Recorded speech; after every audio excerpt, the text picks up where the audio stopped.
Open your mind. Hello, good evening, and welcome to Open Your Mind Radio. You have myself, Alan James. Myself, Stephen George. Good afternoon. Good evening.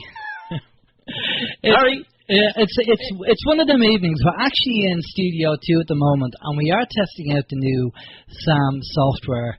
And there's one or two little glitches that we've come across, so apologies for that. Hopefully that will be sorted and all the gremlins be out of the system. Welcome to the show. Welcome to all the mothers on Mother's Day today. I hope you're having a good day, and hope everybody's doing the work for you in the house, and that you're not having to do any work. On the show tonight, we have our guest is Dr. Terry Wahls, and Dr. Terry was on the show in March 2014. And we're looking forward to getting an update from Dr. Terry Wahls regarding what she's been doing regarding her new book and the new protocol regarding diet and everything else that goes along with that. And also, the lady we're going to have after Dr. Terry Wahls is a lady called Vera Twomey. And Vera Twomey, she's the lady that actually did the 260-kilometre walk in protest regarding she wanted the government to give medical cannabis to her child. Her child was having major seizures all through the day, and she knows that the medical cannabis would sort the problem out, but obviously it's illegal over here in Ireland, as you all know. So we're going to be speaking to Vera later on in the day, later on in the interview. But for now, let's find out what the communication channels are. Okay, communication channels this evening. The communication channels are email info@oymireland.com, by phone 046 927 1212, and you can also contact us direct through the OYM chat room. Yes, the phone number is normally 046-927-1212. However, we are in Studio 2 this evening, so the phone number is 046-927-1204 if you want to call in with questions. We also have the chat room. OYMradio.com is the website. You will see the link on there for the chat room, and also People's Internet Radio. Chat room as well. We're going to be monitoring both of the rooms for questions for our guests this evening. We also have on the website, we have links to the anti-social media, Facebook, Twitter, Skype, the YouTube channel, and all the usual information and updates are on there as well. And we also have, for your listening pleasure, the TuneIn Radio application, a free app for your smartphone, your iPhone or your iPad, and you can listen to us 24 hours a day, 7 days a week. Alan. Brilliant stuff. Okay. Right, we got some good news in during the week. The Spooky team, who are more focused on helping people than making money, and that's great that they are doing that, have decided to gift OYM with a Spooky Essentials kit for free. Now, that's fantastic, and we really appreciate the Spooky team doing that. The value of the kit is about $500. But they know what we do and that we are a non-profit and everything else, and they like what we do here. And they said that they'd like to donate a kit to us. And it's just brilliant that they're doing that. They're doing that. And not only are they donating the kit to us, but David, who's based in Dublin, said that when the kit comes, we'll arrange for him to actually, he's going to come up and teach us how to use the kit, which is fantastic. So just a brilliant bunch of people over there in the Spooky team. And, you know, their focus is healing people. It's not about corporate profit. So, you know, we really need more people like that in the world, more companies, more people like that. I really want to get out there and help, and I'm not worrying about the bottom line. So a big thank you to the Spooky team for doing that. That's really brilliant. Steve? Yes. Okay, here we go. We posted up on Facebook recently that there was a program on TV called Dr. Phil. I'm sure everyone is aware of Dr. Phil, but he's an American doctor. If you haven't heard of him, he's on mainstream TV, and he has a chat show. It's kind of, if anyone remembers Frasier, it's kind of like Frasier, but yeah, he's very popular, and he had a girl on recently and she actually expressed that she had been abused since she was a child by the rich and shameless. The fact that this is now coming out on the mainstream media means it's all come out finally. The whole paedophile system is being investigated and paedophile gangs are being exposed and arrested, so the clean-up is definitely happening. Now, I didn't see Dr. Phil. Alan actually told my wife about the program, and she watched it, and she spoke to me at length over dinner very recently. I think it was possibly Thursday or Friday evening, and she was telling me all about what had happened to this girl. And I then says, yeah, sure, we knew about all that. That's been going around a long time. And she said that there had been a name mentioned on, I think there was Cathy O'Brien. I think her name was mentioned, she said, and anyone who doesn't know or does know Cathy O'Brien, you can just look her up on the internet, Cathy O'Brien, Transformation of America, and you will find a DVD, well, a download that's available that was done a couple of years ago with Cathy O'Brien. She was kind of under the same program, MK Ultra, where she was abused, and it went on for a long, long time, and she was kind of sold within the groups, and she was rescued actually by, I think, a guy called Mark Phillips, if memory serves me, and he had to deprogram her. He said it was a long and tiring process, but they got there in the end. She was deprogrammed, and she then went around and spoke about it. So it's good to see that someone else has now come out with the same information and is speaking about it, because I think the Cathy O'Brien one, that was a couple of years ago, and unfortunately things like that, they tend to kind of hit the airwaves, but then they get covered up and they just disappear. So it's good that it's actually making headlines again. So well done to that girl. Brilliant stuff. How's your week, Steve? Yeah, my week's fine. As you know, I've been very busy during the week, work-wise, so didn't have a lot of time to do much investigating, really. And as you can tell from the back garden, you can see what I was doing today. It was well overdue to be cut, but it's done because we've been having nice weather here in Ireland the past couple of days. Hopefully, it's not our summer. But the skies have been full of chemtrails. Oh yes, we've been sprayed on us. I don't know. It's unreal. Beautiful day yesterday, absolutely fantastic. And within the matter of hours, obviously the checkerboard, they were just out spraying, and the X's and O's across the sky, and within a couple of hours of just milky white, and that was the end of our nice day. But all we can do is hope, keep on fighting the good fight. So got that done. But I checked out a couple more videos during the week, because Alan had actually told me, and we did hook up during the week with David Burke in relation to the Spooky 2 that was mentioned on the show last Sunday. So I did do a little more investigating on the Spooky 2. And it all looks positive, but as we said before, Alan and I are kind of skeptics, and we do like people to put their money where their mouth is and prove it to us, as was done with the Pain Genie with Richard Cumbers. So we're looking forward to this device coming in. I definitely have a lot of interest in it, and I've been kind of mentioning it to a few people. Obviously not the people that I work with, because their minds are fairly closed and locked shut. But there's a lot of interest in it, and for anyone who didn't hear the show, do check it out, because you'll be wondering why I'm talking about nail clippings. But I'm sure we're going to be inundated with nail clippings when we do get the device in. So we will definitely be putting it through its paces anyway, and hopefully good results will be had. And that's really my week in a nutshell. How's yours? Yeah, not too bad. Right, okay.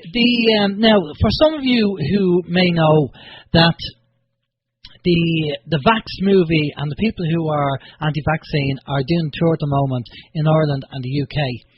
And there's a lot of uproar over it, with certain people going on mainstream media and giving out about the anti-vaccine people. Now, some people are pro-vaccine, some people are anti-vaccine, and to be honest with you, I was very shocked. I heard a couple of these interviews, and unfortunately they were coming from the pro-vaccine side of things, and they were blatantly lying on the radio and being very, very close-minded. Now, whether you're anti-vaccine or pro-vaccine, you should still have some level of control and truth in what you say and not lies. But seriously, the interview was very venomous, And the mainstream DJ was giving his opinion as if it was fact. And I just couldn't believe that, this was going on, that I was actually listening to this on mainstream media. It's no real way to behave. I mean, if anything, if you're giving your opinion, you can say, well, that's my opinion. But he was saying it as if it was fact. So I would just say to people, stay away from the mainstream media. They just seem to, they're controlled, and they are paid by the sponsors and everything else, and they have to say what they have to say. And also, again, we always talk about having an open mind, or at least be able to entertain a thought. But it was very, very, there was lies, and it was venomous, and I just think, regardless whether you're pro-vaccine or anti-vaccine, I mean, you have to, approach this subject with some level of maturity and open-mindedness, and it was just shocking to hear, it really was. But anyway, can I just say, I mean, okay, you do have to approach it with open-mindedness and maturity. However, I mean, the fact that this lady is obviously going on mainstream, and she's going to be obviously talking to people on the mainstream, and as we know, all the mainstream stations in Ireland, they're all controlled by, in one way or the other, they're all government controlled. So they're not going to say anything that's going to rock the boat or get people thinking. They're not going to have a realistic debate. I think it's always going to be one-sided. And as we've seen, even when there are elections coming up, even our own, say, broadcaster here, RTE, has said that they don't have to give 50-50 airtime to one side or the other. They can be 90-10 once they give airtime. It doesn't have to be balanced, and I'm sure it's the very same with this vaccine debate as well. Yeah, exactly. Do you want to just check the chat room? We're just getting a bit of feedback from the listeners there regarding your audio. Right, okay. Do you want me, while you're doing that, do you want me to read the bio? Yes, that will be a change. Okay, we're going to bring our guest in now, but what we're going to do is just going to quick read of a bio. Steve's going to check the software, because we're doing a test with the software as well, and just seeing how we're getting on. Now, our guest is Dr. Terry Wahls. She is a clinical professor of medicine at the University of Iowa, where she conducts clinical trials. She is also a patient with secondary progressive multiple sclerosis, which confined her to a tilt-recline wheelchair for 4 years. Dr. Wahls restored her health using a diet and lifestyle program she designed specifically for her brain, and now pedals her bike to work each day, which is fantastic. She is the author of the Wahls Protocol, How I Beat Progressive MS Using Paleo Principles and Functional Medicine. You can learn more about her work from her website, terrywahls.com, which will be given out at the end of the show. Anyway, she conducts clinical trials that test the effect of nutrition and lifestyle interventions to treat MS and other progressive health problems. She also teaches the public and medical community about the healing power of the paleo diet and therapeutic lifestyle. Go on to page 2. Changes that restore health and vitality to our citizens. She hosts the Wahls Protocol seminar every August, where anyone can learn how to implement the protocol with ease and success. Good evening, Dr. Terry. How are you doing? Hey, thank you so much for having me. Thanks a lot for coming on. Now, the last time you were on was March 2014, and that we couldn't believe. We were just talking before the show, before you actually came on, that it was like 3 years ago. It's just amazing how time flies. Oh yeah, and so many wonderful things have happened since then. Well, that's brilliant. Well, we wanted to get you back on. Number one, the fact that you had MS and you were in a tilt wheelchair. Now, before the show, again, we were having a quick chat, and when people hear that they're being diagnosed with MS, they think, that's it, my life is finished, end of story. But you actually fought back from that. So I really want to get into this. Now, we're going to, the interview that we did with you the last time in March, which is available on our YouTube channel, we go into more detail. We have limited time tonight because obviously we have you on for about probably about an hour and 10 minutes, an hour, 20 minutes. So we have a lot to pack in because we've loads of questions here. But do you want to just give our listeners a quick overview of what happened, and we'll take it from there? Yeah, so I'm an academic internal medicine doc. I'd really thought that people using vitamins and supplements and all this complementary stuff was a huge waste of money. But God works in mysterious ways. So in 2000, I was diagnosed with MS, and I decided I should treat my disease aggressively. So I sought out the best MS center doing research here in the Midwestern part of the United States. I went to the Cleveland Clinic, took the newest drugs, and still within 3 years, my disease had transitioned to what we call secondary progressive MS. At that point, there's no spontaneous recovery. One can simply expect to go steadily downhill. I took mitoxantrone, a form of chemotherapy. Then, when it became available, I took Tysabri, which is that very potent biologic drug. When that was pulled from the market, I was switched over to Cellcept. So I was on disease-modifying drugs. I continued to decline steadily for 7 years. Now, as I was declining, I saw that the best drugs were not stopping my decline. I was likely facing becoming bedridden, possibly demented. I was having severe MS-related pain that was harder and harder to control. It was during that time that I began to study the literature, study the basic science, and I began to experiment on myself. And I added, first, I switched from being a vegetarian to following the paleo diet, taking out all grain, all legumes, all dairy, but continued to decline. I stayed with it because at least I was doing something.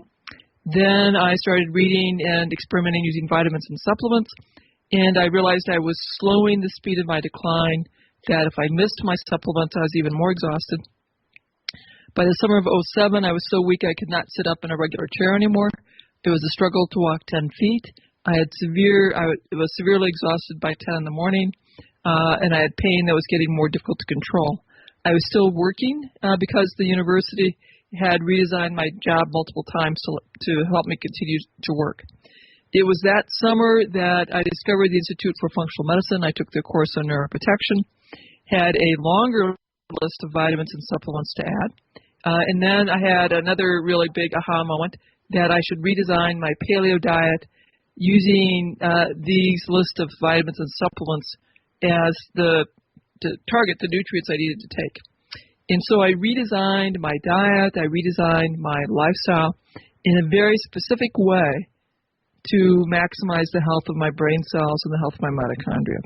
And with that, I began to recover. Within 3 months, my brain fog was gone, my fatigue was markedly reduced, and I was just beginning to walk with a cane. In 6 months, I was walking without a cane, although I certainly still had a limp. At 9 months, I could do a bike ride around the block, and my pain is gone. And at 12 months, I'm able to do a 18-mile bike ride with my family. And, of course, this grew in health. And that would launch a new way of thinking about medicine. I started focusing much more and more on using diet and lifestyle to treat my patients, and began to not use prescription medications.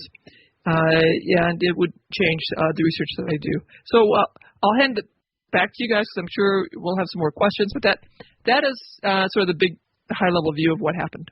Yeah, now, I remember this from the last interview, which really stuck in my head. And you said on the last interview, if memory serves me well, that you were a vegetarian, but you went back to eating meat. You know, that was a huge decision for me, because I had not eaten meat for 20 years. And so there was a lot of spiritual prayer and meditation about this. But I went back to eating meat in 2002.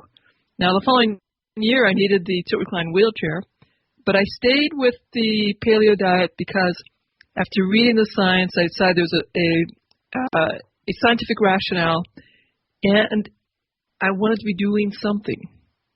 And so this was one of those very important somethings that I could be doing. And is that kind of probably shocks a lot of people who are probably vegetarian to know? I mean, Steve is a vegetarian, and I think that's probably be a surprise for you, Steve, to hear that she was and she went back to eat meat. Well, it is. Yeah, I mean, I've heard a lot of people say that before, that they were on a vegetarian. Some people were actually on a vegan diet, and then over the years they did, for whatever reason, go back to being carnivore. Now, I mean, I don't know. It could happen. Yeah. It could happen to me. I don't know. Correct. Now I'll also say, Steve, that my interpretation of how I did the vegetarian diet was certainly part of the problem. But I'm very empathetic to those who want to not eat meat for their deeply held spiritual beliefs or religious beliefs. And so when I created my protocol, we created a pathway for those who wanted to continue to be either vegan or vegetarian. Okay, that's interesting. Okay. Yeah. Yeah, it's just a major issue for a lot of people. Obviously about we've heard time and time again about moving away from the meat. Now, I actually tried it. I actually tried going vegetarian for 2 weeks, just to kind of give it a go and see how I got on. But I have to say the food was very bland for me anyway. But then again, I was the one cooking it, so the only person to blame was me. I'm sure if I had a vegetarian chef there and he was cooking the food, it'd be lovely. But with limited resources and limited money, I had to buy what was available. And I just found it quite bland. I felt there was something missing. And what was missing was the meat. That's just the way I seen it. Now, I know, down the line, the kind of meat that we have today is not the meat that we had years ago because of all the chemicals and everything else. And I'm aware of that. And I'm aware to try and cut down, if anything. Rather than cut out, try and cut down and not do as much. And I am trying to eat more fruit. So, and as I've said to Steve, I'm keeping away from biscuits. I might have the odd bit of cake, but definitely biscuits. I haven't touched biscuits now for a while. So again, the diet is very important, as you've found out. And we've heard this before about changing over to not being a vegan, but actually getting more into using fruit and vegetables and putting them in your diet, giving your body the enzymes they need to heal itself. Yeah, I think what my diet is that's so different from the usual paleo diet, which often can be lots of meat, with the meat emphasis, is I have some meat, but lots and lots of vegetables. Because I think that we really need those plants. They speak to our genes in a very important way. They speak to the gut bacteria living in our bowels in a very important way. So we need a tremendous amount of vegetables in our diet. Yeah, and the way the Western diet is at the moment, we don't get that. Even the food that claims to have certain amount of enzymes or proteins in it, they probably don't have any. So we really need to get back to organic vegetables and get them as organic as we can, but juicing and take them straight away. Because we heard one of the ladies that we had on the show, Bernadette Bowen, she's a nutritionist, and she had breast cancer twice. And she fought back using the whole juicing method. And she said that it's important that when you juice that you have it within 20 minutes because that's where it has the most protein and you get the most benefit in that time period. So what we'll do is we know we have limited time with you, Terry. So what we're going to do is we're going to go through the questions that we have a list here. Oh, James McCunsky. Steve is having a bit of a sneezing fit here. I'm sorry. But we had a guy on, and we always say James McCunsky because he talks about when he caught Steve sneezing once on the show when we did the interview, and he related it to his system. And anyway, it's a long story. Steve, anyway, let's get into the questions that we can ask Dr. Terry. Yes, okay, we'll start off, and at the very top here we have, how does the Wahls protocol treat pain, i.e. reduce inflammation, repair neurons, and boost nerve growth factors? Well, let's first talk about how it helps with pain. For most of the causes of pain, it's either because the nerves have been damaged, so by repairing the nerve cells, that's a huge way to decrease pain. It will also reduce inflammation. When you have high levels of inflammation, that will worsen pain. In terms of nerve growth factors, we know that if you have a diet high in sugars, and that's high glycemic index, so a lot of potatoes, bread, pastas, cereals, those sugary, flour-based kind of products greatly reduce the production of nerve growth factor and brain-derived neurotrophic factors. And we need those two factors, which are manufactured in the brain, to help give the signals to the cells in the brain to maintain and repair brain cells and the synapses, that is the connection between brain cells. Excellent. Okay. What is the single most powerful intervention to lower all-cause mortality and morbidity? Eat more vegetables and cook at home. Yes. It's basically, we have had many scientific studies. These are called epidemiologic studies that have looked across many societies in Europe, in Canada, in the United States, in South America. And consistently we find that the more vegetables you eat and the more berries you eat, the lower the cause of cancer, heart disease, depression, stroke, mental health problems, autoimmunity, and all-cause mortality. So figuring out how to eat more vegetables is incredibly powerful. The more sugar you eat, the more white flour you eat, the worse mortality you have, and the higher the rates of cancers and of heart disease and of mental health problems. See, half the battle, that all sounds great, and you're obviously spot on with that, and we've heard this on numerous occasions about eating more vegetables and stuff like that, but a lot of the time, it's either down to budget or a lack of knowledge in cooking and how to put the food together, or both. And I think this is the biggest problem, because, I mean, I do most of the cooking in my household, but I'm no Gordon Ramsay. I'm probably more like a Paddy Ramsay rather than a Gordon Ramsay. And my knowledge of cooking is limited. And that's and then you have a tight budget as well. And we all know we all know that it's cheaper to eat unhealthy than it is to eat healthy. And that's because many of our governments subsidize the production of calories, thinking that just getting people more calories would be sufficient. Now, we understand that's not the case. For years, I led a clinic, what's called a therapeutic lifestyle clinic, and we taught people that, yes, you have to eat more vegetables. We saw that people did not know how to cook. And so we had cooking classes and taught them how to cook. We taught them how to reduce food waste, because most of our patients were on disability. They had very, very tight budgets. And so we taught cooking classes. We taught how to reduce food waste. We taught how to improve the quality of the diet without increasing your food budget. Okay, that's interesting. And does your book cover how to actually do it on a tight budget? Oh, absolutely.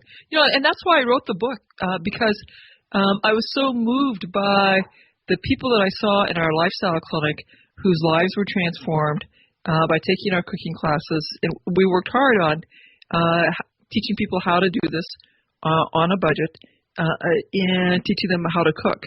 So it became very important to me that I should write this book and get this information out to the public as well. Right, okay. Now, the other thing that's very important, which we have down here and has to be mentioned, is how do you get your family on board? Because that's a major problem with family. They go, oh, well, I don't want that, and I don't like that, and especially with kids and stuff like that. That is the major obstacle as well. It is hard for a lot of reasons. One is billions and billions of dollars are spent marketing these sugary, sweet foods to our children. And that sugary, sweet food really stimulates our pleasure centers in our brain. It's actually very addictive to children, young adults, and adults as well. So we get addicted. We want to rationalize why we want to keep eating this food that's wrecking our health. So we spend a lot of time talking to families, asking them to talk to their children about why vegetables are so important. Kids may not listen to what we say, but they sure watch what we do, and they will copy what we do. We talk about having one meal that the whole family is eating. We get the harmful foods out of the house and get the kids involved in helping with the menus. in helping identify foods that they can enjoy, helping prepare. We think kids really benefit from having chores, and they can help wash the vegetables. They can set the table. They can help stir, mix things up, and getting them involved really helps a great deal. And talking about how important it is that we need these vegetables for our brains to work well. We need these vegetables for our bodies to work well. And we need these vegetables because we want Grandma to know who we are. And so we have to be eating all of these things to protect our brains and our bodies. It's we've talked about it before, MSG and aspartame and the usual culprits in food that you have to be careful of.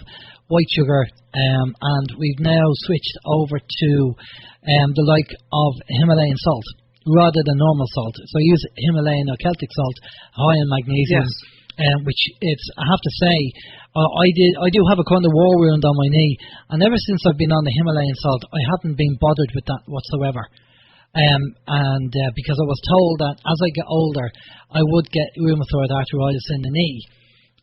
But God, since I've been taking the Himalayan salt and the Celtic sea salt, which you can mix the two and put them on your dinner, I have had no complaints, so I'm really happy with that. Also, I take, every now and again on dinner, I will take some turmeric, depending on how you say it.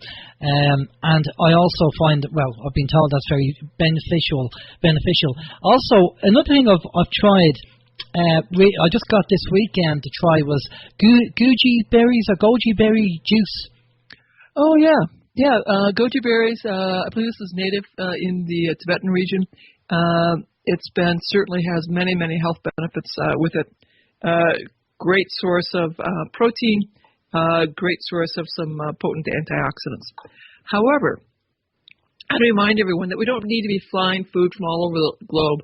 You guys have great superfood berries there in Ireland as well. Yeah, I encourage local foods as much as possible. Trust me, I didn't get it from the Himalayas. I got it from Super Value in Kells, which was funny. It's just a supermarket down the road. That sounds good. Now, it's not a health shop, but I wanted to taste it and see what it's like. Now, what I'd probably do now is go into a health shop and get their version, which will probably be organic and a lot better. But I just wanted to get an idea what the taste was like. And what did it taste like? Yeah, lovely. Yeah, nice. Did you eat them on their own, or did you mix them with yogurt? No, it's the juice. I thought you got the berries. No, it's like orange juice, but it's in a juice carton, just to taste, to see what it tastes like. Wow. So I'd probably go down the organic health shop and I'd probably get their version and see what that tastes like. Probably tastes better. But just wanted to see what it's like. You're on number 5? Yes, indeed. Just before I go to question number 5, I want to say as well, in relation to children in the home and trying to eat healthy, something that we've adopted here in our home is we actually limit the amount of sweets and kind of sugary snacks that will be brought into the house. We don't ban them altogether because obviously, and I've seen this happen with some people that I know, they banned their child completely from having anything sweet, any sugary snacks. And obviously the downside of that was when the child went to another child's house for, let's say, a birthday party or some occasion, the child went absolutely nuts on all the sugary stuff. So, but what we do here is we'll have kind of, the odd snack or the odd treat. It's not gone altogether. But it just means that, the kids, they generally do tend to eat healthy because most of what we would cook would either be fresh. I mean, we don't, obviously, Alan is the same. We don't microwave. Everything is prepared fresh and eaten there and then. So, that's obviously a good benefit too. Anyway. Can I just add? Yes, just to what you're saying there. I have kind of given up biscuits for the time being, but I'm aware that we don't have any biscuits in the house, which is a help. If it's not there, it can't be eaten. Exactly. I mean, I've seen it here as well. You know my son James. There's times when James will come in looking for a biscuit, and they're not there, and you'll say to him, "Well, there's some fruit. Get an apple or an orange." Yeah. And if there's absolutely nothing else there, he will eat the fruit. Which is good. But anyway, Dr. Terry, how to get kids involved? And it says here, if they can operate a video game controller, then they can help with household tasks. What do you think? Absolutely. I think we've gotten so away from expecting our kids to help with managing the household, it's really to their detriment. So if that youngster can do a video game controller, if they can do a smartphone, they can certainly help in the kitchen. It's time for them to have some chores. They can certainly help set the table. They can help bust the dishes. It also, the more we get our children involved in helping with chores, the better their grades will be, the better their social skills will be, and the better their behaviors. It's a win all the way around. Brilliant. Yep, I think I would agree with you there because, again, like a lot of families, I know we can both Alan and I, we can say the same thing, that our children would have had an addiction to games consoles, be it Xbox or PlayStation or whatever. And I definitely noticed, and my wife noticed, that the more time our son spent playing the video games, his behaviour did change, and it wasn't like a slight change that was barely noticeable. It was a drastic change whereby he went from being kind of, a normal child to, you'd ask him to do something and it was like, why? I don't want to, and he's only 10. It's not as if he's a moody teenager.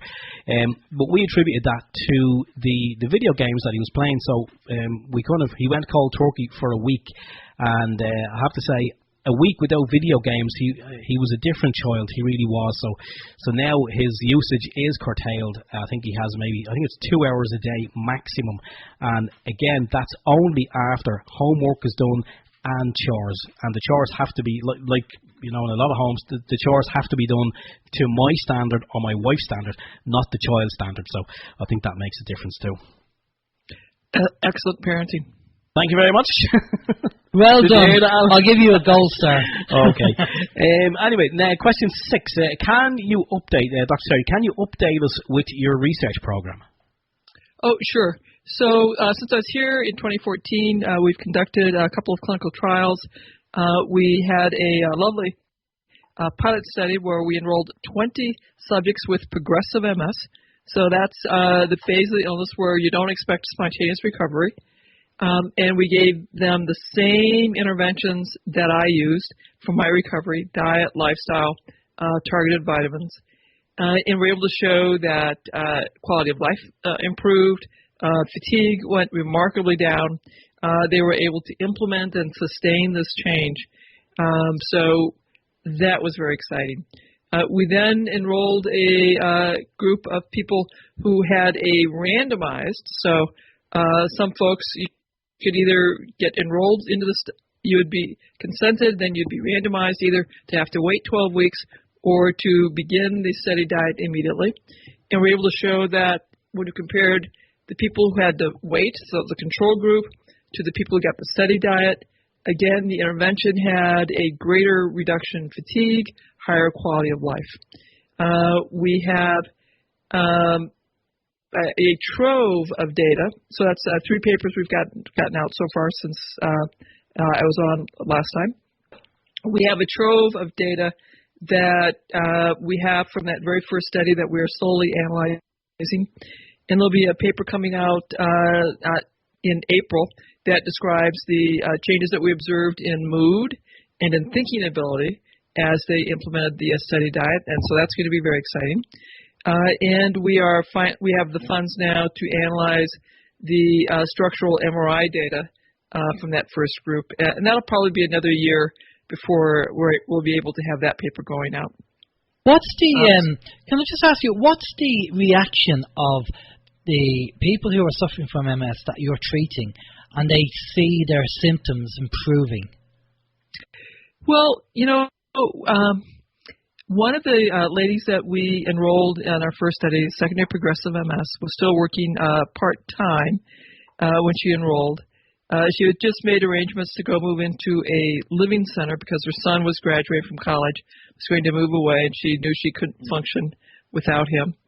Wasn't sure she could work much longer because she had such severe fatigue. Now, after a year of doing our study intervention, her fatigue is gone. She is walking normally. She was able to take her dog for 5-mile hikes. Her son moved away and lives One lives 4 hours away, the other lives 6 hours away, and I believe they both. One of them has children, so she's a grandmother now. And her feeling is that she got her life back in just this huge fundamental way, because she didn't have to quit her job. She's able to take hikes again. She's able to drive for hours comfortably. When before she enrolled with us, she was making plans that she thought she'd have to quit working, that she wouldn't be able to live independently anymore, and that she would never be able to drive to go see her kids because it was a struggle to drive more than 15 minutes. That's it. And yeah,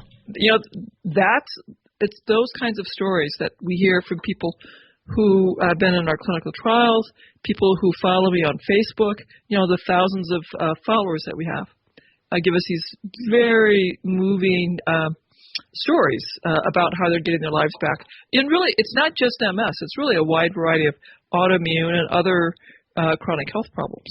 That's very important, because normally when you go to somebody with an alternative kind of way to heal themselves or to cure themselves, they just believe everything the doctor says, and if you have an alternative that it's not from a doctor, they kind of go, oh yeah, I don't believe that. The doctor won't approve. But the fact that you're a doctor and it's your protocol and your system, surely that has to make them kind of stand up and at least listen to it and go, this might be worth a try. You think it would. I've become a big believer in what I call motivational interviewing and realizing people's readiness for change. And, this is probably true for all of us. I'm not ready to make changes in every aspect of my life, and sometimes I have to think about it for a long time. I'm pre-contemplative. I'm getting ready to. Then finally, I'm ready for action. And so in our clinical practice, we try to assess, are people ready to use diet and lifestyle change? And if they are, we will work with them and get them fully on board. And if they aren't, I'm not going to waste my time or their time, because I have people waiting 9 months to get in to the clinics to see us. So we try to sort out who's ready to take this bold step of owning that their health really depends far more on their choices, what they're doing, than what the physician does. Okay, well that makes sense doing the interview. Steve. Yes, where are we now? Next question, Dr. Terry. What are the mechanisms behind which the protocol works? Oh, sure. When I first designed my protocol, I thought I understood that the reason I was recovering was that I was fixing the micronutrient deficiencies, so my inadequate amounts of vitamins and minerals and key nutrients in my bloodstream, according to Dr. Bruce Ames' triage theory that our body prioritizes how it uses these nutrients. And I thought that explained everything. But then, science came along and we began to understand more completely that we change gene expression, that is, which genes are on and off based on the foods we're eating. If you eat more vegetables, you turn on more health-promoting genes, and you turn off more of those disease-promoting genes. So I thought, okay, maybe changing gene expression was really, really important. And then now, more recently, there has just been an explosion of research on the critical role of the bacteria living in our bowels, literally our poop, how critical these bacteria in these yeast are in helping us digest our food. And as they digest our food, they make these small molecules that get into our bloodstream that help us run the chemistry of life correctly. And that we now know if you have the wrong mix of bacteria living in your bowels, we have a dramatically increased risk of autoimmune problems, MS, obesity, mental health problems, even cancers. And of course, the biggest driver of what changes which bacteria live in our bowels is the quality of the food that we eat. Are we eating sugar and white flour and potatoes, or are we eating lots of vegetables? Now, of course, it's really all three of those things. It's fixing the micronutrient deficiencies. making sure we have plenty of minerals, so that's why those Himalaya salt is so powerful. Eating all those vegetables and doing the stress reducing and the physical activity, all of which speaks to our genes. So we have the health promoting genes turned on and the disease promoting genes turned off, and we fed the right bacteria in our bowels. So all three of those factors are probably very, very important and very helpful. Again, would you say, like, we've said it before, and I'm just wondering what your take would be, an alkaline diet over an acid diet, that would obviously be preferable? So we need sort of a balance. So the most acid-forming food you can eat is sugar, white flour, high glycemic index food. Meat, particularly cooked meat, appears to be more acidic. Raw meat is less acidic, which is sort of interesting. The nutrient profile of meat is a little different between raw and cooked. And vegetables in general are quite alkalinizing. It's a little more nuanced than that, but in general, green, the Wahls vegetables would be very alkalinizing. We always need to have protein, so you're going to have protein by itself can be cause some acidity. But if you don't have any protein, you can't maintain and repair your body. So it has to be somewhat in balance there. Right, okay. Now, you have what is happening in your research lab at the moment?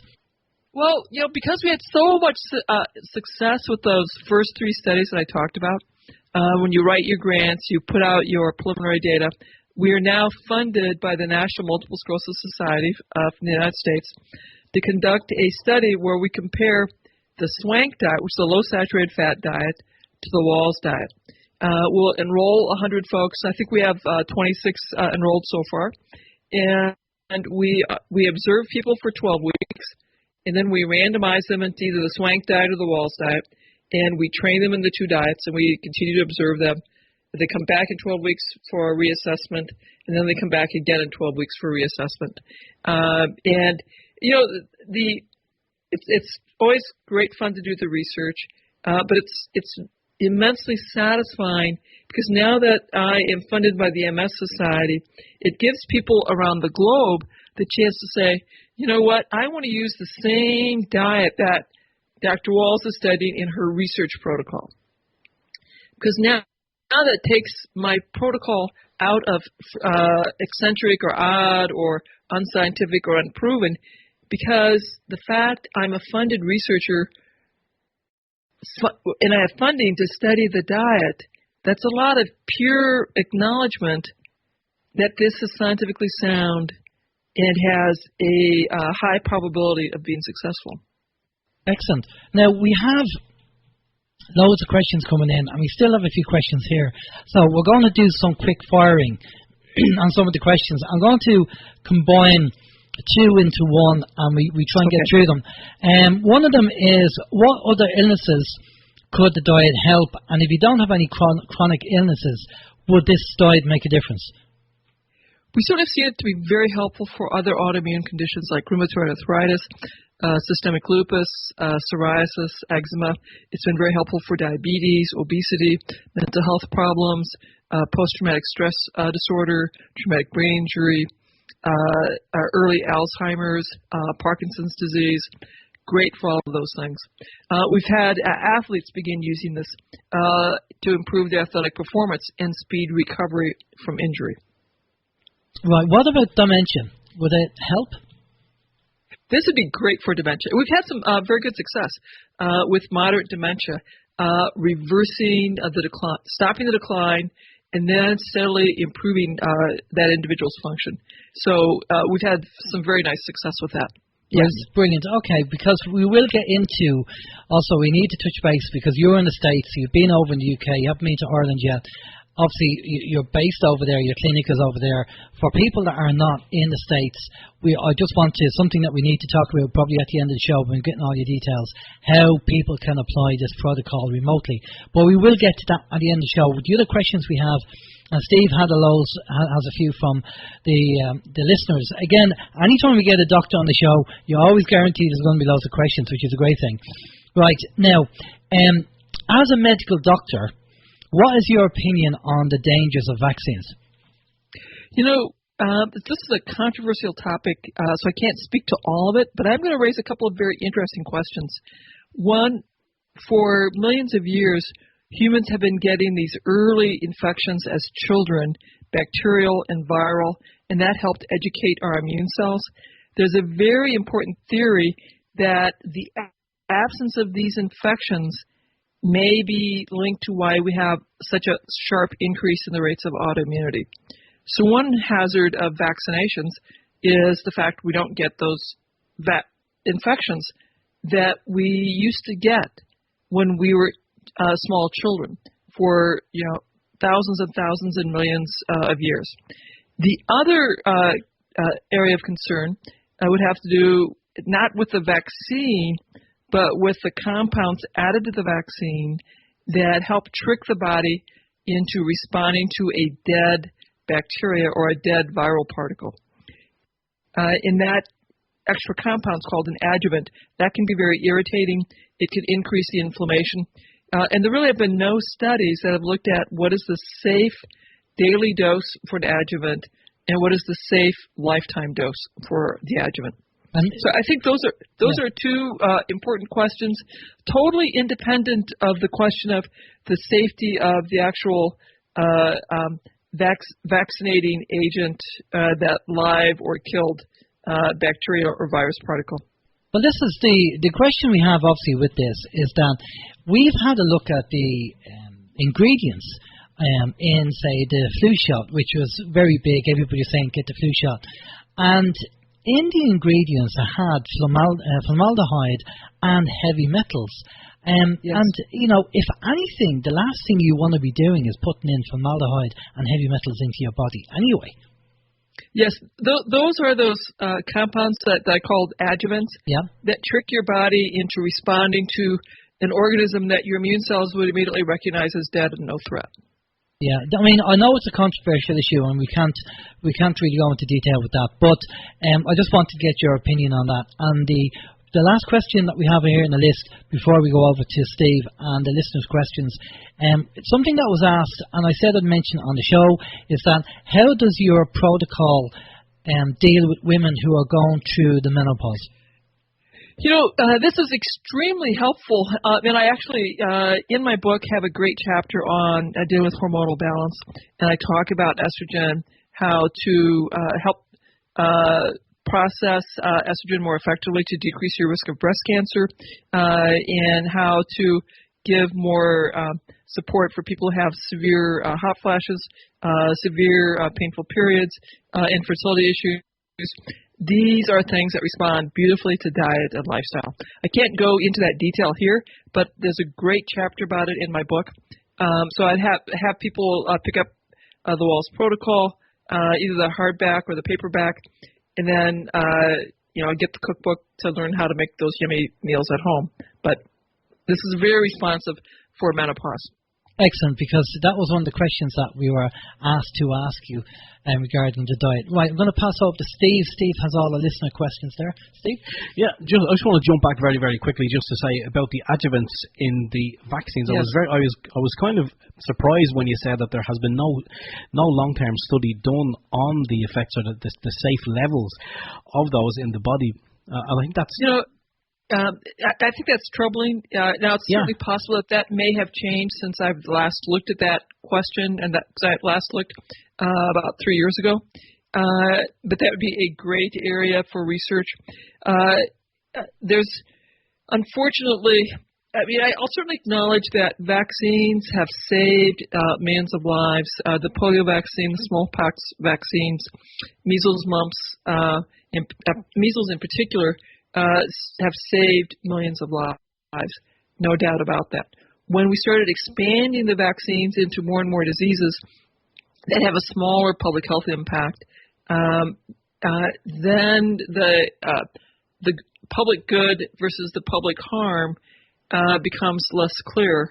A financial incentive to generate more vaccines was created because of the public good that was seen with the polio vaccine, the smallpox vaccine, and the measles vaccine, that changed liability laws. And I think it may have had some unintended consequences. because we created more incentives to create vaccines, less risk for companies who are manufacturing those vaccines. And now we're in this circumstance where there's ever more vaccines and some concerns in a growing number of the population about what does this mean. Yeah, I definitely think there's a few issues there. When you see the likes of the HPV vaccine being used and girls being affected by it, seriously affected by it, then you have to kind of draw the line and say, because obviously I've worked in the pharmaceutical industry myself years ago, and you have to look at the trials and the testing they have done on the vaccines, if any, and that's where you have to kind of go back. But if there's a financial incentive to put out these vaccines, then obviously that can be overlooked, and this is where the controversy is. But we won't get into that because that's another story. We'll do that another time. Steve. Okay, just very, very quickly, I know Karen Quinn Tostado over there in Oregon.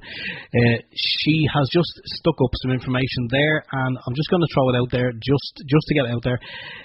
But in relation to the vaccine, Karen says she reckons Dr. Terry hasn't done enough research and maybe buying into propaganda. She says once they started washing their hands and cleaning up, disease rates went down.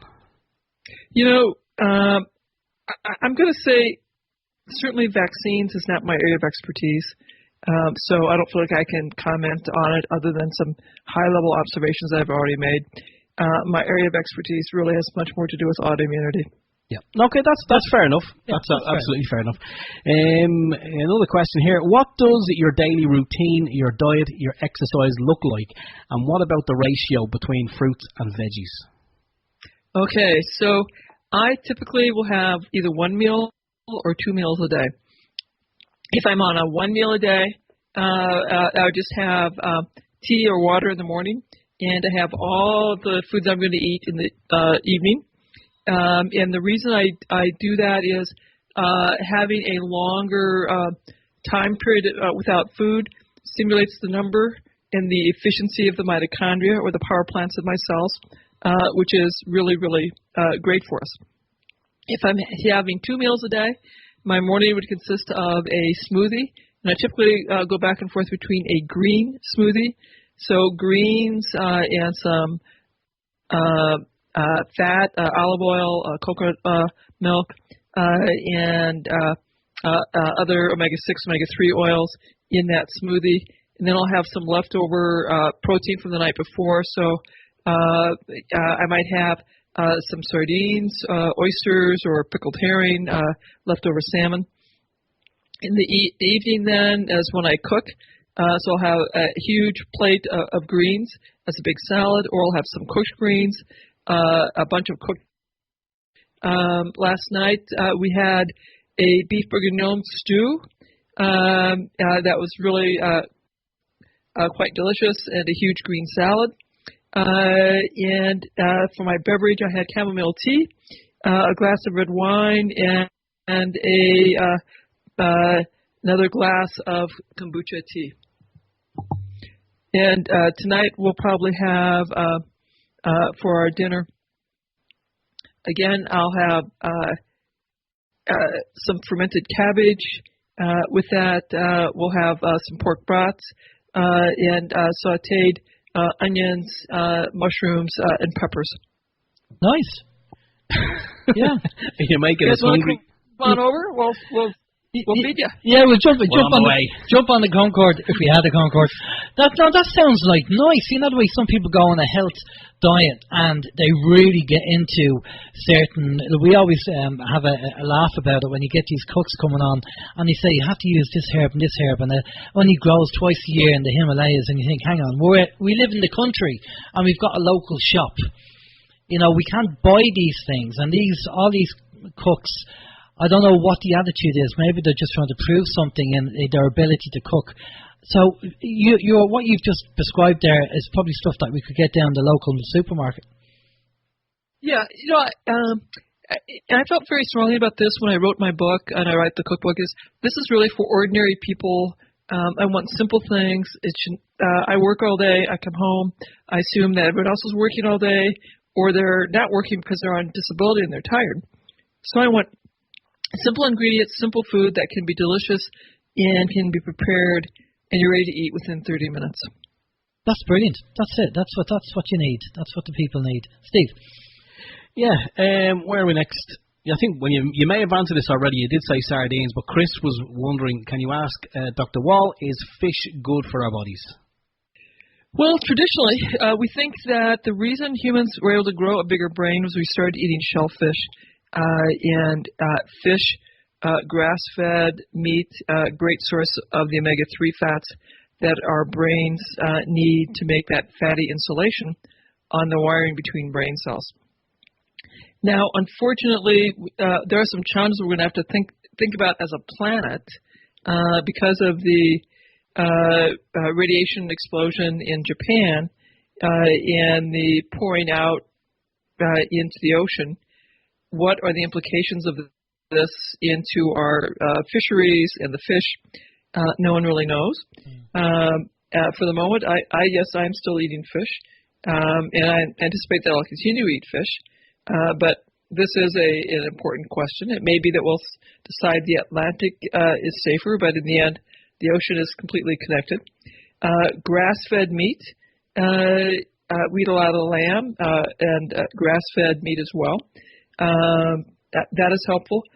Having said all of that, I also, in my practice, took care of people who didn't have money.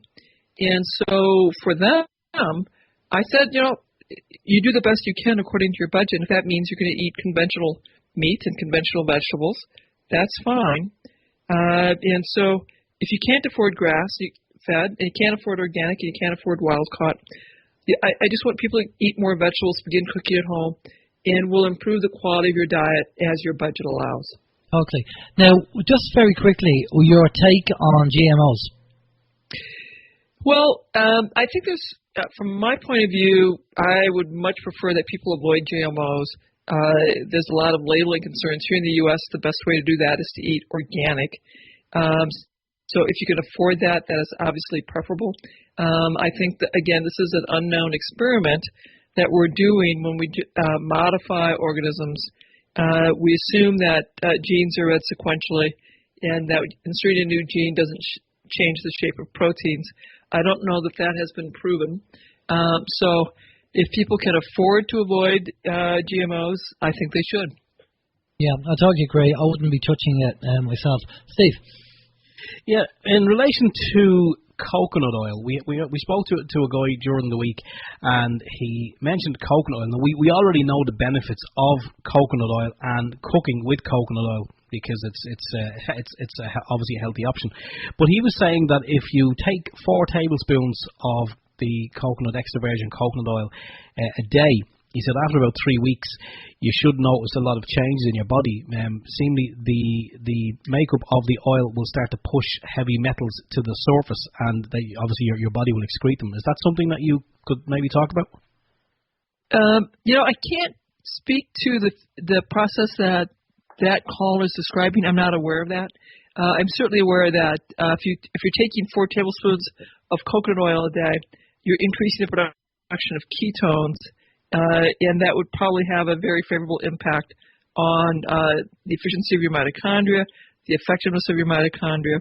And there are some studies that use a medium-chain triglyceride-like oil, very similar to coconut oil, to treat Alzheimer's. So it's certainly for protecting the brain, I'm well aware of that. But I've not heard about this for excreting heavy metals. Yeah, that's what he said. He said that he's been doing it for a while, and after about 3 weeks, he said a lot of the heavy metals would have been pushed to the outer skin, and then he started to use the oil topically, and he said that kind of just finished off the process. And wow. He had some images. He actually has a website, and he has some images on the website of stuff that that actually came through his skin. Actually, one of them he said was a small piece of wire, a very small piece of wire, that when obviously he checks everything under the microscope. But he did say he had Morgellons. He did say he had that. He did say that as well. Yeah. Yes. So do you have more questions there? Yes, I do. In relation to your routine, Dr. Terry, Karen says, so grazing isn't good, breaking up the food intake. What do you think? My preference is that people not graze. I would rather they have 12 to 16 hours fast every day. This is having that at least 12 hours, 16 hours, even every 24 hours, has been shown in many studies to have potent anti-aging effects and potent brain protection effects. So if you get rid of the sugar, the sweets, the white flours, you'll find that your blood sugar is even, and the need and desire to graze will likely markedly diminish. Just a question on the whole, going kind of fasting. We've heard that if you fast for about 3 days, you're actually getting your body to do a reset, and that's actually beneficial if you can do it. Yes, and I think this is probably why so many of our cultures have fasting as part of their religious holidays. I myself like to do a 3-day fast a couple times a year, and because I have a low glycemic index diet, I'm very comfortable with nice, even blood sugar. Fasting for 3 days, and I mean water only, is very, very comfortable for me. It's certainly not something that I would rush into. It's something that you'd want to work with your personal physician and gradually ease into this. A good start is going to add a 12 hours between meals, and then a 16-hour fast, and then you can see how comfortable that is. Yeah, because that's something that I'd like to try, but you'd have to do it in stages, because just going cold turkey for 3 days would be just too much. No, it would not be safe. No. I would certainly not, would not want people to do that. Yeah, definitely. Steve, you got more questions there? Yeah, Karen Quinn is wondering, what do you eat, Dr. Terry, when you get cravings for, if you ever get cravings for the sweet stuff? Well, if... my sweet stuff might be a bowl of berries. Because I'm not eating the sugar, fruit is very sweet, very delicious. And if I'll have some chia pudding, and I'll put some licorice, like anise, star anise, cinnamon, and that will give it a sweet flavoring to it. We're addicted to sweet. If you bite the bullet, get yourself away from the sugar, that craving will go away. Yeah, it's the craving with the sugar. I did find that up to a while ago with going off the biscuits.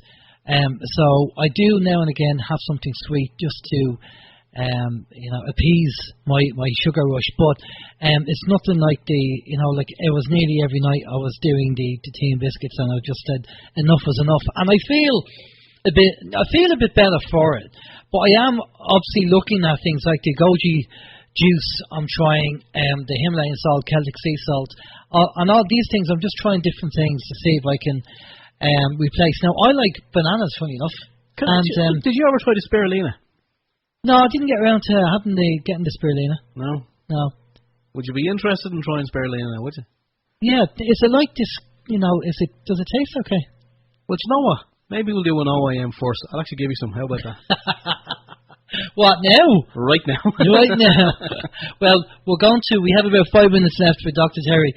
So, but we will get around to do it. We will get around to do it. I wanted to talk to you about your pro-arginine as well, which you went through that, didn't you?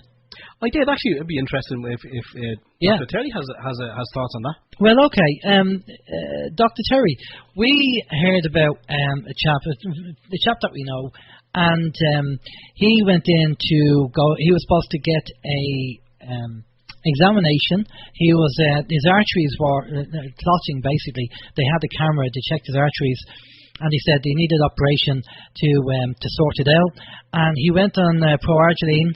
And he took that for 3 weeks, and when he went back, the actual his arteries cleared enough where he didn't need an operation. He was looking at a stent, I believe, wasn't he? He was looking at a stent, yeah. And basically, what we heard is that years ago, the vegetables, when we used to take them, had this Nitric oxide. Not nitric oxide. And our vegetables today don't have that, so we don't have that clearing taking place in our arteries. Proarginine, what do you think? You could, this is in beets.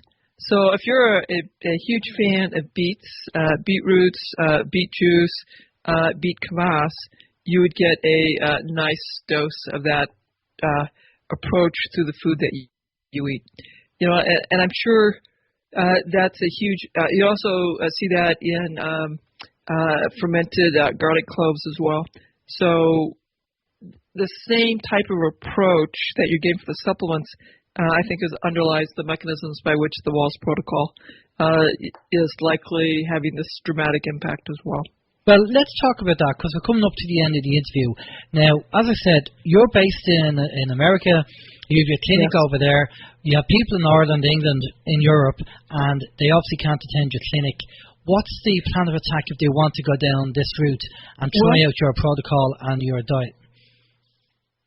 So we have a couple of great things that people can do, and we do have people coming over from Europe over to the seminar that I have in August. So we have information on the website for that. We have some online programs to help people out. I am just now opening up a clinical practice, and for people who are international folks, we do have some options for international. We'll have options for international support that will be done via Skype or virtually. So what I have your listeners do is sign up for my newsletter on the website, terrywahls.com, because we'll be putting information out about these new programs, and that'll be coming up probably sometime the next month.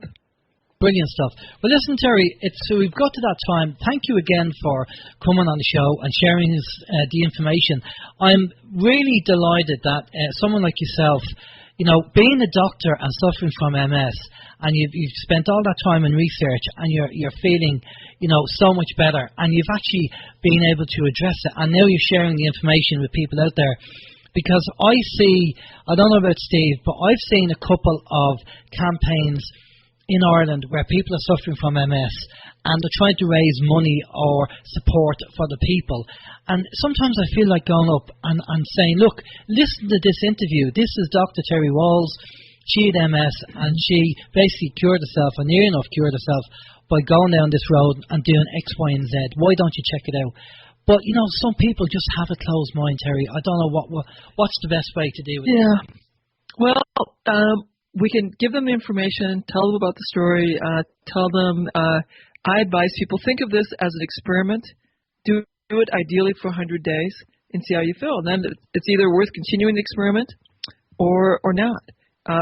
It's much easier if you think of it only as a test that you do on yourself as a short-term experiment to figure out, can you feel somewhat better. Okay, then that's fair enough. Give it a test to 100 days and see how you get on. Brilliant. Well, thanks a lot for coming on. I'm going to pass you over to Steve. Steve's going to get all your contact details and so where people can find you. Steve. Yeah, we have the website here, terrywahls.com. I think I've lost you guys. I can hear you. Can you? Yes, we can hear you. Okay. Well, we're just at the end now, so I was just saying we do have your website, and we've given that a plug there, terrywahls.com. We do have that up in the chat room for anyone who wants to check that out, subscribe to your newsletter, and your book is on there as well. I know you didn't have much time to speak about the book, but the book is on there, and definitely worth having a look at. Is any other links you want to throw out there before we go? So I want everyone to sign up for one of the researchers studies that we've got with Bastyr University, where every 6 months they can do a questionnaire talking about diet and lifestyle to address the multiple sclerosis symptoms. That would be a thing for us.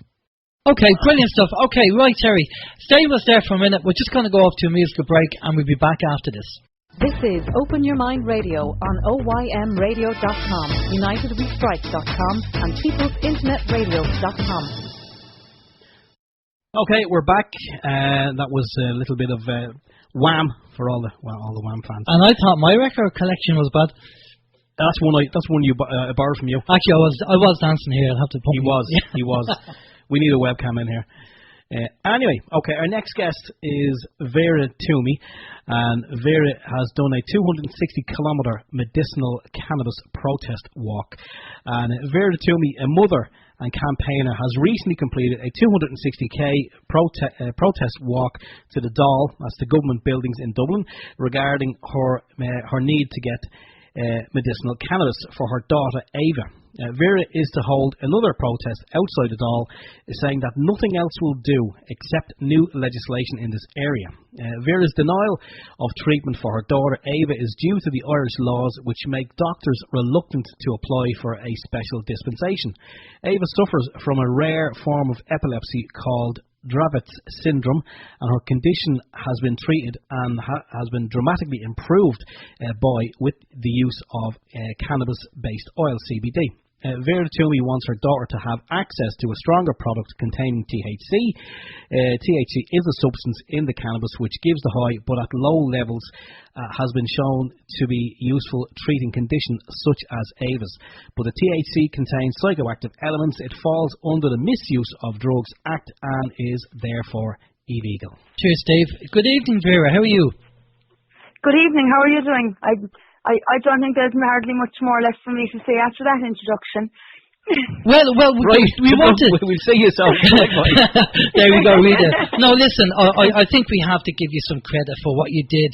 You've been on the RT News, and for a mother, I mean, we all love our kids, and we'll do anything for our kids.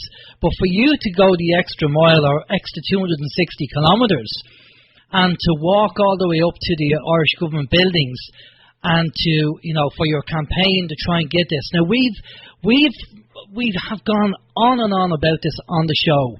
And there's states all over America, there's countries all over the world legalising medical cannabis because we all know the benefits of it. But our Irish government, for whatever reason, they don't want to do it, or there's a problem somewhere. And have you had a chance to speak to Simon Harris, who's the health minister over here, or any TD, and talk to them about doing this? Oh, absolutely. I mean, we have met Simon Harris now 4 times, and the first time we met Simon was, wait till I tell you, I suppose June of last year. We met him in June, and he told us that he was going to help us. He told us he was going to do everything that he could to help us. And I suppose there was no reason for 2 people, my husband and myself, coming up representing our daughter to think that he wouldn't help us. To me, to Paul, it was a very reasonable kind of if that complex situation. Our daughter over the previous 6 years had gone through 11 different forms of pharmaceutical medications, all of which had failed to steady or settle down her seizures to any degree. We endured all of the horrific side effects that are associated with a lot of the medications. Just for an example, one of the medications, Topamax, which Ava was on, it did stop the seizures temporarily, but it has a side effect associated with it that it affects your speech. So, for example, she lost the words that she had gathered together at that stage. Another medication that Ava was on, Stiripentol, she ended up in a coma for a week after that medication. We had just got Ava up on her feet at the time she was about 2 years of age. She lost the ability to walk after that set of seizures and a massive loss of body weight. Ava's endured a heart attack before the time she was 6 years old after she had 18 tonic-clonic seizures in about 7 or 8 hours. Again, Ava's seizures are severe and aggressive and uncontrollable and quite typical of children that have Dravet syndrome. It is known as an intractable or drug-resistant epilepsy. So, we met Simon, as I said, on the 4 occasions, and each time there was promises and declarations that they were going to help us, but I mean, it hasn't come to anything. Simon and his team have stated, both to us, publicly and privately, that we need a pediatric neurologist to prescribe Ava the medicinal cannabis, and we did everything that we could over the last months. From June to November, I searched for a pediatric neurologist in this country to prescribe medicinal cannabis for my daughter, and I couldn't get anybody to prescribe it. And I began a walk, again of protest last November, because of the lack of communication between the government and ourselves, the non-response to emails and phone calls. And Simon called me that night and said that we'd have another meeting. And he asked me, or he said to me, Vera, promise me you won't walk again. And I said, I'll do no such thing, promise you anything like that. I told him I'll postpone it based on you actually doing something to help Ava. But I said, look, if you don't provide us with some kind of resolution to her care, then I'll begin again. And that was why I began the walk in the last number of weeks from Mallow, because that's where it was finished the first time when Simon asked me to stop. When we met him subsequently the last time, he gave us 5 options, which were a public consultant to prescribe medicinal cannabis, secondly a second neurologist to check out would they prescribe the medicinal cannabis. Now the public neurologist declared that they didn't have enough clinical evidence to support the overseeing of a child like Ava, and that there wasn't enough expertise within the country to support them overseeing Ava's care. Now, the devastating and disgraceful thing that we have discovered since is that neurologist is already overseeing another person in this state who has a very serious form of epilepsy as well, and that they are being treated with medicinal cannabis, but they are refusing to allow us the same option because we didn't go outside the state to find a doctor who would prescribe medicinal cannabis for our daughter. Incredible. Well, I have a question here. Go ahead. Of course, I'm so sorry. Go ahead. No, I do go on. I just have a question for you. What I was just going to say was that, the thing is, we're expected, because if I don't say it, I'll forget it, I'm so sorry. We're expected to export our kids out of the country to get a prescription abroad for a medication to come back to be overseen by a neurologist here. Whereas the legislation is there, ready to go. And, if they legislated and allowed the consultants the opportunity to prescribe medicinal cannabis, because part of the difficulty is at the moment that THC is not a legal substance in the amount that we require it. So it's legal up to 0.02%, but the likes of Ava would need it in a percentage somewhere between 1 and 3%. So you're expected to take your kids abroad, get a doctor somewhere else to prescribe it, and then come back and then organise things that way. Which, for our daughter, my daughter had a 45-minute seizure about 3 days ago now, and she's still recovering from it. She had a serious ear infection, which rose her temperature and triggered a lot more seizures. We're dealing with that every day, and if there aren't seizures coming in the day, we're following her around as carefully as we can because it could come back at any time. Can I just jump in there, Vera? Yeah, no bother. I do have a family member who suffers from epilepsy. Fortunately, she's controlled. But, so I kind of understand where you're coming from with that. Now, what I want to try and understand here is that we are familiar with the whole, we've had the likes of Ricky Simpson on, and we've had medical doctors. Wow. Yeah, Ricky Simpson has been on the show, and we've had medical doctors on our show agreeing that medical cannabis should be, or hemp, should be made available. Now, what I'm trying to understand here, and maybe you can educate me and Steve, is that if I can, I do my best. Yeah, now, you're talking about the THC. Now, as far as we were made aware from what the people that we have on, You don't need THC, you just need CBD, which is the cannabinoid for your body. The THC gives you the high, but the CBD is because your body contains cannabinoids, and CBD is a cannabinoidal system. And if you get industrial CBD rather than the street cannabis contains CBD and THC, but the industrial hemp, like there is a company up in Monaghan called Healing with Hemp, and we had them on our show, and they do the CBD, the hemp juice.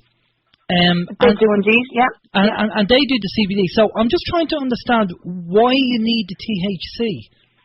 It's a really good question, right? Because the CBD on its own has made a tremendous effect to Ava's reduction in seizures, right? But Dravet syndrome is a very extreme form of epilepsy. Like is it your sister, your relation that has the epilepsy? Yeah. I mean, there are a high percentage of epilepsy sufferers out there that you could have a friend that you wouldn't even know had epilepsy, because their epilepsy is so controlled that it's just a case of take their medication and it works and life goes on. And that's amazing when that happens. But there are a kind of somewhere around 30% of patients out there that are drug resistant and that the drugs simply don't work for them in the long term.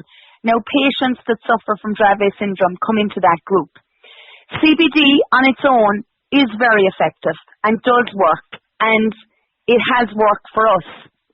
And we're not even taking a percentage of CBD that is, that high. There are many other types of CBD out there that have higher percentages than what Ava is taking. Yeah. But the thing is, the THC is shown specifically in Dravet syndrome to assist in a further reduction of seizures. Because the seizures are so drug resistant, the THC, in addition, in the small percentage that we're talking about, activates the CBD more effectively than the CBD working on its own. And therefore, that is why the THC is necessary to possibly bring us to a point where we might only have Ava having 1 or 2 seizures in a month. Ava was experiencing something in the region of 500 seizures every month before or when she was on the pharmaceutical medication alone. Now, she is still on some of the pharmaceutical medication, but aligned with CBD, it has made a dramatic effect. And the evidence is out there, and I could refer you to something like the Barnes report, which was produced by Professor Mike Barnes in Newcastle University, where it goes through a great assortment of the conditions which have seen incredible benefits for their symptoms, like the epilepsy, chronic pain, glaucoma, multiple sclerosis, and a number of others. It's a very, very interesting document. So that is why we're looking for THC, because we have seen that there are other parents, like, say, Charlotte Figge now over in the United States, who had seen massive improvement with medicinal cannabis for the treatment of their seizures. Yeah, no, I totally agree. I mean, we are convinced on it. And but the thing is, when you went to Simon Harris and you were speaking to him, did you mention to him that, by the way, Simon, you do know that a lot of the states in America are legalizing it, and there's a lot of countries now legalizing it. They're not doing that unless there's a reason behind it, and the benefit is it's a benefit to the people. The only thing that would restrict the medical cannabis being put out there is maybe competition from the pharmaceutical companies. Because if people start, I mean, put it this way, Vera, if people could take medical cannabis, half the people in St. Luke's, which is a cancer hospital, would be able to be cured and come home. But the trouble is, that wouldn't make money from the pharmaceutical companies. That is the fundamental reason why the HPRA report had only 3 conditions included in it.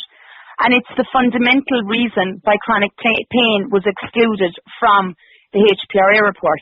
Because if chronic pain was included, like multiple sclerosis sufferers, epilepsy sufferers, and just restricting it then to intractable epilepsy sufferers and individuals who are looking for relief from the side effects of chemotherapy, the nausea and vomiting in related to that.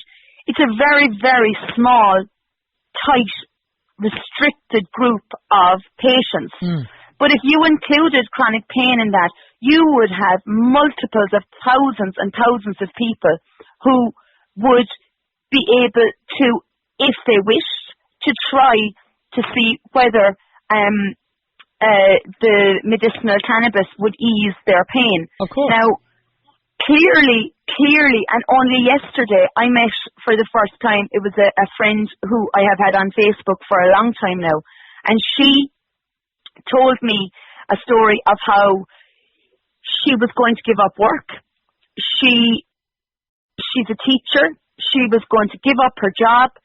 She was in severe pain with fibromyalgia, and she was at her wit's end. She couldn't get away from the pain. It was excruciating, and she decided that she was going to get CBD to try and treat her pain. Now, her friends are still talking to her and absolutely astonished with the change in this woman. This woman is back at work. She is socializing. She is happy. She is pain-free. And she described it as like a switch had been turned in the opposite direction and that the pain was gone. So what you're saying is entirely accurate, because the people that are running pharmaceutical companies and making a fortune of money every week, every day, every year from the products that they are selling that do not ease the pain, but people get stuck on them, they're hooked on them, or they depend on them certainly to try and make it through their day. If that option of medicinal cannabis was brought to their door, if they tried it, they would see that it is significantly better than a lot of the pharmaceutical medications that are out there, and they could ease their suffering without being responsible for more profit for the pharmaceutical operations. I totally agree, and I think Simon Harris, if he does listen to the interview, has to realise that the people are waking up, and we're not stupid gumbeans just accepting the system. We know exactly what's going on. Steve wants to ask you questions there. Yeah, in relation to Simon Harris, I mean, obviously, yeah, he's not, the man's obviously not stupid. I know some people actually said on the chat room here that, well, they called him names in the chat room that I'm not going to repeat. I don't think calling Simon names is beneficial to anybody. Like, and asserting that he's stupid is very, very insulting to him as well. And I mean, like, I'm not happy with the way things have gone on, but like, he's I think in a different set of circumstances, he'd be a very nice person to know. But like, in this set of circumstances, he's denying the fact that he can do something to help us, which is very, very wrong. Consistently, they're coming out saying to me, Simon Harris can't prescribe medicinal cannabis. I mean, nobody is asking Simon Harris to prescribe anything. This is the thing. What we're asking Simon Harris to do is to create an opportunity for people like my daughter to be able to access medicinal cannabis in their own country, not to have to go to Europe, not to be offered the chance to go 10 and 12 hours on a flight over to Canada to meet a neurologist there, which is what we were offered at one point. And then the second neurologist arranged that for us, but we couldn't do that because I'm living 20 minutes from Macroom here, and I couldn't take my daughter safely into Macroom a lot of the time because she could have a seizure going in the car, So like, they gave us that opportunity, and then they said, oh, well, you can't travel. There was a teleconference consultation suggested. Then they put obstacles in front of that again. So, the thing is, no matter what Paul and I have done, they are fundamentally opposed to us making any progress. And nobody is asking Simon Harris to actually prescribe anything. What we're asking him to do is legislate to allow it to progress and to allow it back into the hands of the consultants, who a lot of which are very, very well aware of the positive effects of cannabis. And to give them the opportunity to decide whether individually it is the correct thing for each patient. The reason I'm focusing on the legislation is because the Compassionate Access Programme, which the government are putting forward, has been described by each consultant that I have spoken to as completely unworkable without legislation. Because unless there's legislation brought through to allow THC to be part of the treatment, and by the way, the THC would also be very necessary in the treatment of cancer. So, like, if it was for the benefit of cancer sufferers, the THC would have to be there in a greater degree than what we would be looking for it in treating Ava's epilepsy. So, like, it's the change that's necessary. I mean, the Compassionate Access Programme is too narrow, it's too restricted, and the medical profession are describing it as impossible to use. So none of the other options were anything that could be made. There could be no headway made with the options. So legislation is really the only answer in the form of Gino Kenny's bill. Well, we said that. Steve, you want to jump in there? I was just going to say, I mean, the government is not stupid. They know exactly what they're doing. They'll give you something over here, but they won't allow legislation to be passed in order to make use of what they're actually giving you.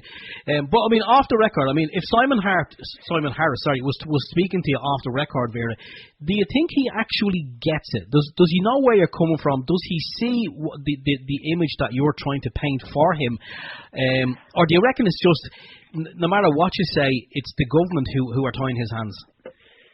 I think it's the HSE that are tying his hands. I think it's the HPRA that are tying his hands. Have I ever spoken to Simon Harris off the record? No, I haven't. I haven't ever spoken to Simon off the record. But I think Simon is in a difficult situation. You know, I don't think that the pharma companies want there to be progress made in this situation. I think that there's a lot of conservatism surrounding Simon Harris. But at the same time, the HPRA was an incredibly intelligent document in the sense that it ignored all of the significant clinical evidence that is out there, but it put forward the point that, like, there wasn't sufficient or enough robust information in terms of the long-term effects of medicinal cannabis use. So, like, that's a nonsense in itself, because you can look to countries like Israel, you can look to America, Canada, where Holland, where all of these countries where significant years of research have gone into medicinal cannabis. But the HPRA chose to ignore all that. Yeah, of course. Well, this is what we've been saying, Vera. America and a lot of countries around the world have made medical cannabis or medicinal cannabis available legally to the people. So the only reason you can think of in Ireland as to why they haven't done it is for financial reasons. Because it doesn't make sense. All the tests and all the research has been done, and all they have to do is go over to another country like the States or Israel and go and have a look and speak to the doctors over there. And not only, you know, is it all the benefits of the cannabis, but the tax they're getting in from selling it as well. So there's a massive benefit in getting the tax from selling medical cannabis. But again, there's control, I believe. My understanding and my opinion is there's a lot of money to be made from chemo. And when it comes to the bottom line, they don't want to lose the money. No. I mean, but I think, you know, like, whatever... Well, I mean, the pharmaceutical companies are making money out of, you know, chemotherapy that certainly does not work for every person, you know. Yeah. And I mean, the awful side effects that people experience. I mean, my husband's father was on radiotherapy, and it was a very, very, very hard time that he had on that, you know, and he didn't make it in the end either, you know. But like, so whereabouts are you now, Vera? What's the status? How is Ava now? And are you again are you going to do another walk? Are you going to go and see Simon again, or is it just a stalemate at the moment? At the moment, well, just to tell you, the Tuesday night that we met Simon Harris, that we had that extremely long meeting with them in there, they said to us, or he suggested, in fact, that we'd reconvene after about a 3-week period to see how things were going, to see how things were getting on, which was fine. Now, we didn't, unfortunately, tie that down to a date and a time, which was unfortunate, because I rang Simon Harris's office each day this week. I emailed Simon Harris's office, and I made respectful requests to find out when this meeting was going to be held, because obviously we have gone through now all of the options, and we have been, denied at every point. So I put in the requests, and I got an email at 4:30 on Friday evening to say that basically it said there's no productive reason for us to meet Simon Harris because we need to get in contact with our clinical team to discuss anything because they can't do any more for us, Yeah. And the thing is, we don't have a clinical team because we don't have a clinician that's willing to oversee Ava's care. So they know that perfectly well. And I am disgusted by him that he purported this meeting that we would have, and he did it. He did it in front of Richard Boyd Barrett, Gino Kenny, Billy Kelleher, Jonathan O'Brien, and Micheál Martin were all there at the time, among the other people from the HPRA and the HSE. And that was a promise that he made to us. And now I've got that letter Friday evening saying to me that, well, you know what, actually, we won't bother because, there's no point in meeting you. Why don't you go and talk to your clinical team, which I don't have and which they know that I don't have. So we are going up to we had a walk inside in Macroom yesterday that was attended by, I would say, probably about 250 people. And it was a tremendous turnout, and it was wonderful to have that experience so close to home. So on Wednesday, we are going to the Dail. We're going to be there in the evening time. It's actually starting at 7. We were hoping that it might be able to start a bit earlier than that, but 7 is the time that it's starting at now. And we're having a protest outside the Dail. And I mean, I will be outlining at that meeting, if I'm given the opportunity to speak, that I have an email from them saying that they are not wanting to meet us at all. And we have all Jonathan O'Brien said this on a number of occasions at the meeting that, that he was there to witness the fact that Simon Harris said that he was going to meet us to discuss the outcome of exploring these avenues. And he's reneged on that, so that is very, very unprofessional and very, very disappointing. Well, I have to say, Vera, he is a politician after all, and we don't expect a lot from our politicians. And truth is very rare from a politician, and this is why people in Ireland need to wake up and realise that we need to remove who are in there and get people in who will actually follow up. Now, it is amazing that, as I say, I know we've said it a few times that so many countries have legalised it, and yet Ireland being Ireland is way behind. There's obviously some other reason. There has to be some other reason. But Vera, look, thanks a lot for coming on the show. It's much appreciated. Good luck with your campaign and on Wednesday night your protest. And we do hope that you get something sorted. And I'm sure, if need be, I'm sure there's people might listening to the show who might be able to help you in some way temporarily, somewhere along the line. They can always email us in and we can send on the details. Because, I'm sure poor Ava is probably fed up at this stage with all the fits that she's been having. So something would be better than nothing.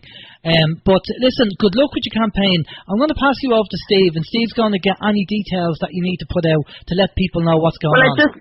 I'd just like to say, if I could, just before I go, if anybody is able to come up for the protest on Wednesday night, we'd very, very, very much appreciate the effort to get up there. I know it's the expense of getting there and everything, but we're kind of been saying it on the Facebook page, if people can gather together to try and make it as cost effective as possible to get up there.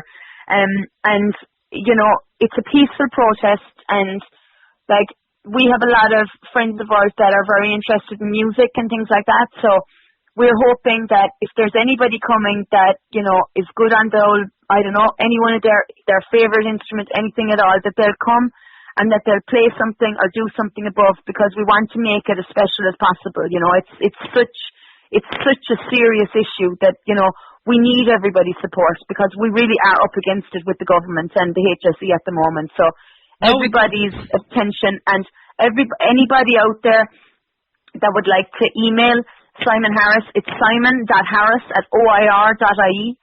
And any one of the other politicians, it's the same email address. Like if it's Michael Creed, it's michael.creed@oir.ie, simon.coveney@oir.ie. And any effort like that, we'd very, very much appreciate to outline your dissatisfaction at the fact that this isn't being dealt with in the appropriate way. What's your Facebook page there, where people can follow you? Of course, my Facebook page is Vera Twomey. Now, unfortunately, it's filled with, I can't accept any more friend requests, but what we have is a separate page called Hope for Ava. So anybody that wants to follow the post and everything, my page is completely public, but I just can't accept any more friends. I'm sorry about that. Because amazingly it's reached 5,000, so I'm not able to do any more with that, they tell me. But you can follow her, you can follow the situation on Hope for Ava, and like everybody's support is so crucial and so appreciated. Really is. Okay, that's brilliant, Vera. Thanks a lot for coming on. Just stay with us there for a minute. We're just going to go off to a Thank you very much. and we'll be back after this. This is Open Your Mind Radio on OYMradio.com, UnitedWeStrike.com and PeoplesInternetRadio.com. And we're back. Alan's just playing the drums there, along with Phil Collins, the sixth member of Genesis. Vera Twomey there. You can follow her on Facebook. As she said, her own page is full. Hope for Ava is the Facebook page, and do check that out and sign up there, and you will get all the updates. We did have a quick question there, but there was a couple of questions we didn't get to answer. I do apologize. Didn't get to ask. Sorry, and I do apologize for that. But in relation to the recording the conversation, the meeting with Simon Harris, no, she did not record the conversation, and she did say that, you know, sometimes she's a little bit green, and you know, obviously she just went in, and obviously emotions take over, but she didn't actually record the conversation. But you know, maybe next time she will. That's the problem. You know, she leaving a meeting without actually setting a date as well. But again, that's more of a business thing. So, and Vera is not business minded, so you know, that's understandable, you know. But we wish her all the best, and we've talked about this before about getting medical cannabis or medicinal cannabis legalized, because the amount of countries out there that are doing it at the moment, and the amount of tax the government would get from doing it, they'd make a fortune. But whatever the control is with the whole pharmaceutical industry and the chemo drugs and all the other drugs as well, you know, it's just unbelievable. You know, it's just Ireland is so far behind in so many things because of this attitude, whether it's control or whether it's just a level of ignorance that they just don't know. I really don't know. It's frustrating at times. I'm sure it's frustrating for everybody listening when you hear that, what's going on. I mean, a woman has to walk, do a protest walk of 260 kilometres just to try and make a point to get medicine for a child.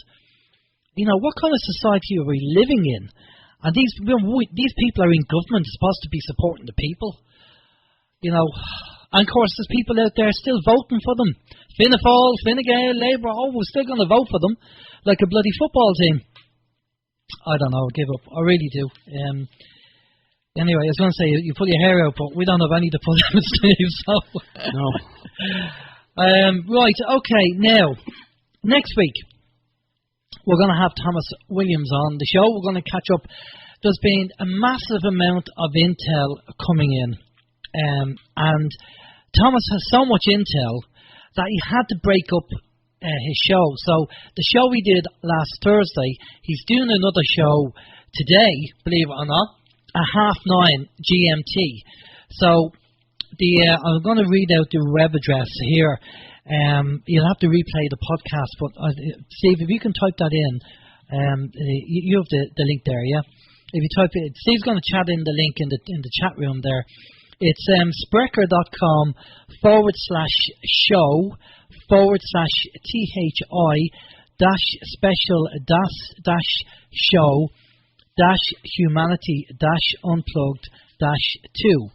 Now, I know that's a long URL, but for people who didn't get that, if you go over to the Sprecher.com platform and look for the THI show for today's date, I'm sure you'll find it. Massive amount of things going on globally. I mean, seriously, loads and loads of stuff. Even other people I've listened to interviews, Simon Parks I've listened to, Paddy Brassard I've listened to, I've listened to a lot of people, and they're all saying the same thing, that there's a massive amount of things going on, good and bad, alright? Mostly good, but, you know, let's just not celebrate just yet. Carry on doing what we're doing, carry on waking people up until, you know, things start getting better and we can see it for ourselves.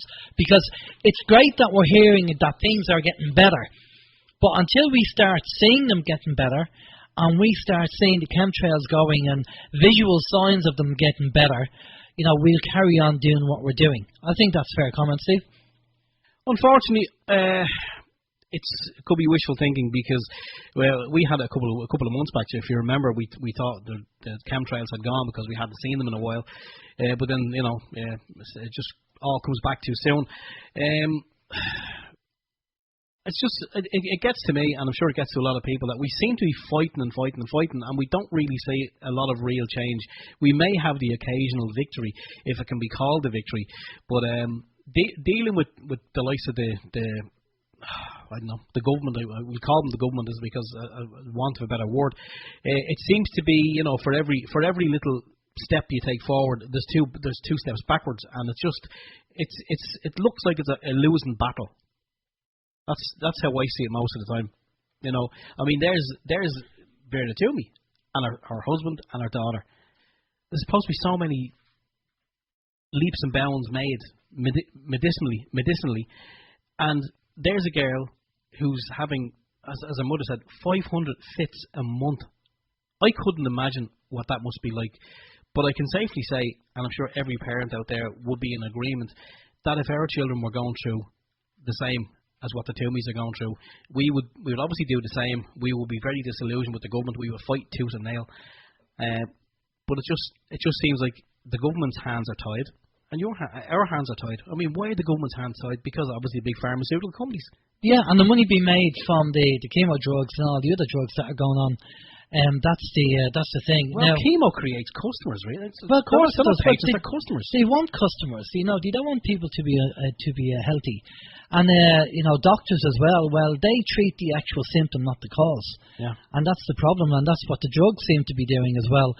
It's amazing how behind we are with you know, a lot of this information. But yeah, well, here's one thing. I know we keep looking for physical evidence as to what's going on, and there's a lot of things going on. But it's been said to me, the fact we're still alive and we're here is evidence enough to say that the cabal have not got where they want to get to. Well, just because they haven't killed us yet. Well, not They're yet. killing us slowly. Not yet. But, you know, so, yeah, it would be great to see physical evidence of things going on. So we know there's a lot going on. I get fed up hearing the word soon all the time.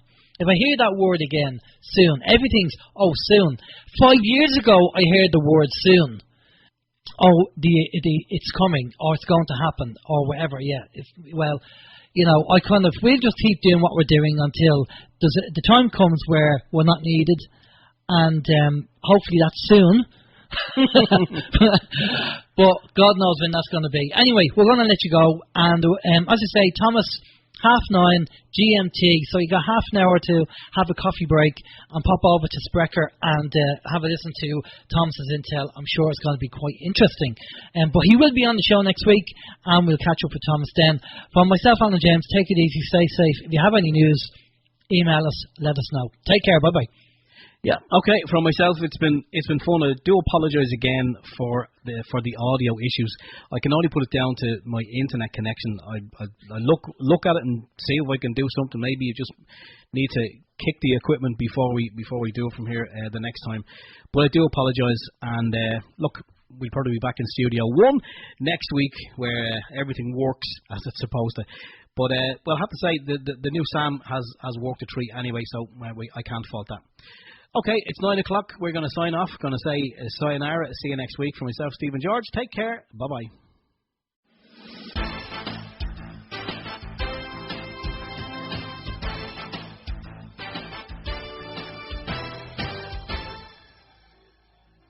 Open your mind.